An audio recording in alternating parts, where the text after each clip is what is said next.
بونجور يا حبايبي، النهارده هنبدأ نشوف مع بعض اونيتي 4 الوحدة الرابعة سوتيتر لي روبا باسم الوجبات.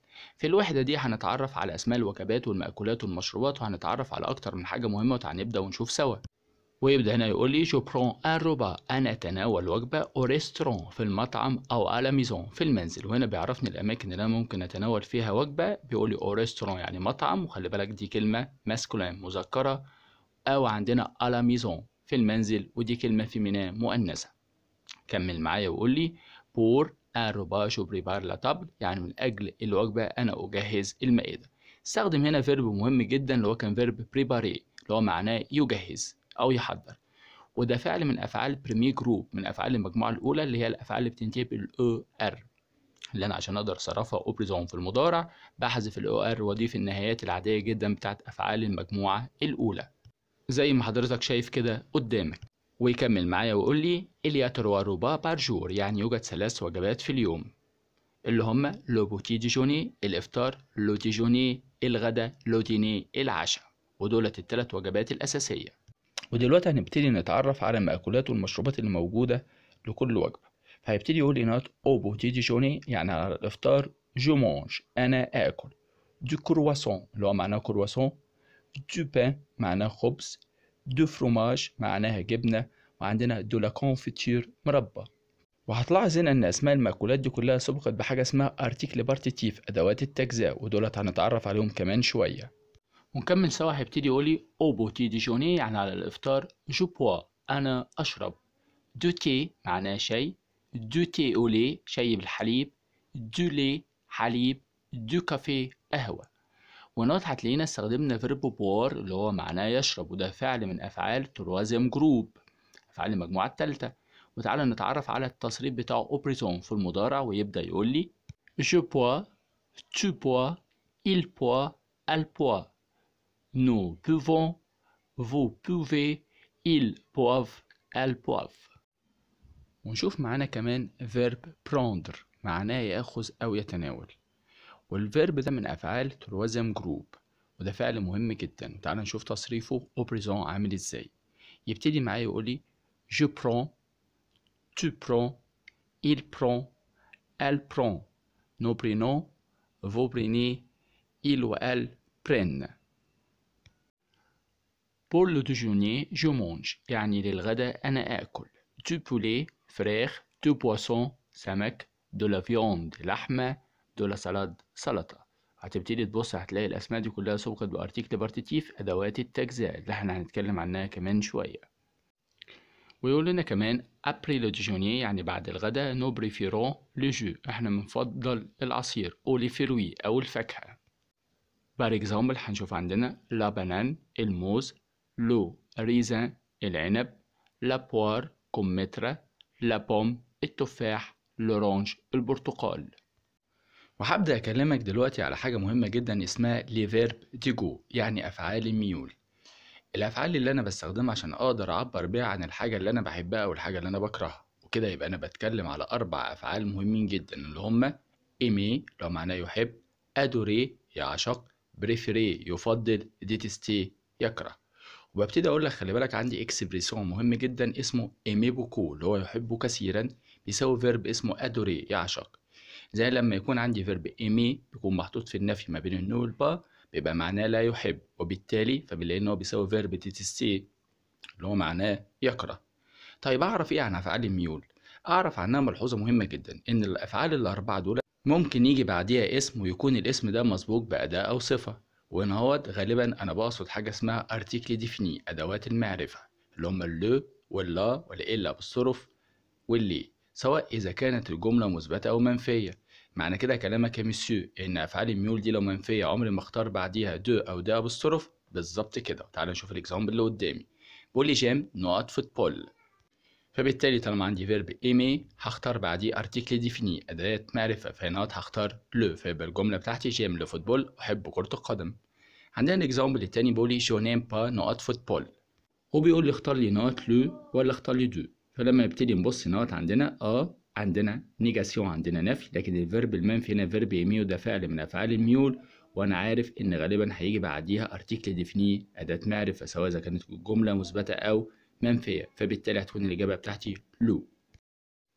ويبدأ يقول لي pour le dîner من أجل العشاء احنا ممكن نتناول ان ياقورت زبادي، ان ساندويتش أو اون بيتزا اللي هي طبعا بيتزا. وهبدأ دلوقتي نتكلم على حاجة اسمها لي زارتيكل بارتيتيف، أدوات التجزئة، ودي أدوات بنستخدمها عشان نقدر نعبر عن جزء من الشيء وبيكون معناها من أو جزء من.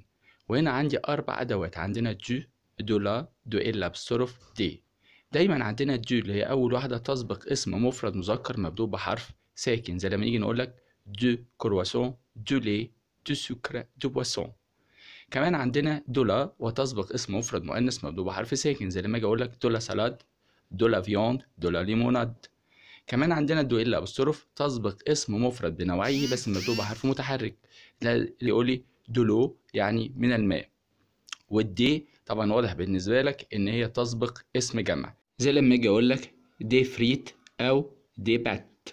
وطبعا احنا بنستخدم ادوات التجزئة في حالة الاثبات، لكن في حالة النفي لو الجملة اتنفت قال لي تحول ادوات التجزئة اما الى دو او دي ابوستروف. دو اذا كان الاسم اللي جاي بعدها مبدوء بحرف ساكن، دي ابوستروف اذا كان الاسم اللي جاي بعدها مبدوء بحرف متحرك. ويبتدي يقول لي تعالى نشوف مع بعض اكزامبل. فبيقول لي نوت جو بوا دو كافي، انا بشرب قهوة، دي جملة مثبتة. لما اجي انفيها هقول لك جو نو بوا با دو كافي، فهتلاحظ نوت ان اداة التجزئة جو اتحولت الى دو في النفي. ودلوقتي هبدأ أراجع لك على حاجة اسمها لا نيجاسيون، النفي. وكان يجي يقول لي إن القاعدة العامة لنفي الجملة في اللغة الفرنسية هي أن نضع فعل الجملة المصرف بين تعبيري النفي إنه والبا.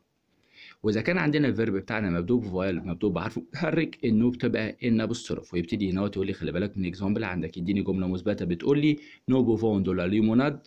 لما أجي أنفيها في النيجاسيون هقول له نو بوفون با دو ليموناد. هتلاحظ إن الفعل اتحط ما بين النو والبا، لا وكمان ان اداه التجزئه اتحولت الى دو. وكمان عندك اكزامبل بيقول لي جيم لا باستيك، لما نيجي فيها هنقول لك جو نيم با لا باستيك. وهنا بدا بيقول لي جو فو بريزونت لي روبا شي موا، هعرفكم واقدم لكم الوجبات في بيتي. فابتدى يقول لي نوت جو برون مون بوتي ديجوني لو ماتان، انا اتناول افطاري في الصباح. جو مانج دو بان اي دو فروماج، يعني اتناول من الخبز ومن الجبنه. جو بوا دو تي او لي، يعني انا اشرب شاي بالحليب. Ma sœur mange du pain et de la confiture، يعني أختي تأكل من الخبز ومن المربى. Elle boit du café au lait، وهي تشرب قهوة بالحليب. ونكمل مع بعض ويقول لي mon petit frère aime boire du lait، يعني أخويا الصغير بيحب إنه يشرب حليب. Il mange un œuf et un croissant، هو بياكل بيضة ومعاها واحدة كرواسون. ومن الحاجات المهمة لازم تاخد بالك منها في درس زي ده، خلي بالك من الكلمات المذكرة والكلمات المؤنثة. ودلوقتي يا حبايبي هنبدأ نشوف مع بعض الدوكومون الأساسية بتاعت الدرس بتاعنا، وهي عبارة عن ديالوج entre un client et un garçon pour réserver une table au restaurant، وهي عبارة عن محادثة ما بين زبون وجرسون عشان يقدر يحجز ترابيزة في مطعم. ألو، تعالى نبدأ نشوف إيه اللي حصل. الزبون ابتدى الكلام فكان بيقول له ألو، هل ده مطعم ريزو؟ هيبتدي يرد عليه لو جارسون وي بونجور مسيو، أيوة صباح الخير يا سيدي. لو كليون بونجور مسيو، جو فودري ريزيرفي اون تابل بور سو سوار. رد الزبون قال له صباح الخير سيدي. جو فودري دي معناها أنا أريد، ودي بنستخدمها عشان نقدر نعمل طلب بطريقة مهذبة. ودي أنا ممكن أشوف جاي بعديها اسم أو ممكن كمان نشوف جاي بعدها فعل في المصدر، فده اللي حصل هنا. قال له جو فودري ريزيرفي اون تابل، أنا عايز أحجز ترابيزة. جو فودري جاء بعدها فعل في المصدر، وكان معنى الجملة بقول له أنا عايز أحجز ترابيزة لهذا المساء. لو جارسون سو سوار أكالور، وهنا بيرد الجارسون بقول له هذا المساء أكالور، في أي ساعة. ونقط عندنا أكالور دي كلمة استفهام بنستخدمها للسؤال عن وقت محدد بالساعة، وعشان كده بنلاقي الإجابة عليها بتكون عبارة عن موعد محدد بالساعة، والساعة بتاعتنا هنا بتكون مسبوقة بحرف الجر ونكمل ونشوف الكلام ده. لو كليون à 9h c'est possible، وهنا بيرد عليه جارسون بيقول له الساعة 9 سي بوسيبل، هل هذا ممكن؟ هتلاحظ ان هو لما جاوب بعد الموعد او قال له الساعة، قال له الساعة 9، فهتبص هتلاقي الساعة 9 جاء قبلها حرف الجر ونكمل المحادثة بتاعتنا. لو جارسون وي مسيو بور كومبيان دو بيرسون، وهنا رد الجارسون قال له تمام يا سيدي، أو حاضر أو موافق. وبدأ يسأله إن هوت، قال له بور كومبيان دو بيرسون، من أجل كام شخص. يبقى نوت كان بيسأله عن عدد الأشخاص اللي هيحضروا، فلما سأل عن العدد استخدم كلمة استفهام اسمها كومبيان دو زائد اسم جمع. دايما عندنا كومبيان دو زائد اسم جمع تسأل عن عدد، قال له كومبيان دو بيرسون، كام شخص. وهتلاحظ دايما إن احنا عندنا كومبيان بنلاقي جاي بعدها يا إما دو يا إما ده أبوستروف. دو إذا كان جاي بعد اسم مبدوء بحرف ساكن، ده أبوستروف إذا كان جاي بعد اسم مبدوء بحرف متحرك، والإجابة عليها بتكون عبارة عن عدد. لو كليون بور دو بيرسون. ورد عليه نوت الجرسون قال له عايز الحجز لشخصين. يبقى نوت هو جاوب على السؤال بتاع العدد برقم 2 اللي هو رقم 2. بعد كده بيكمل نوت لو جرسون قال له سيتا كال نو، يعني الحجز ده باسم مين؟ سيتا كال نو يعني باسم مين؟ رد عليه لو كليون قال له مسيو مارك، باسم السيد مارك. رد عليه لو جرسون قال له داكور مسيو، موافق سيدي. وبكده نكون وصلنا لآخر حاجة عندنا في الدرس بتاعنا. أتمنى إن أنت تكون استفدت من الشرح. أي أسئلة أي استفسارات أنا موجود مع حضرتك في المدرسة في أي وقت. أوروفوار.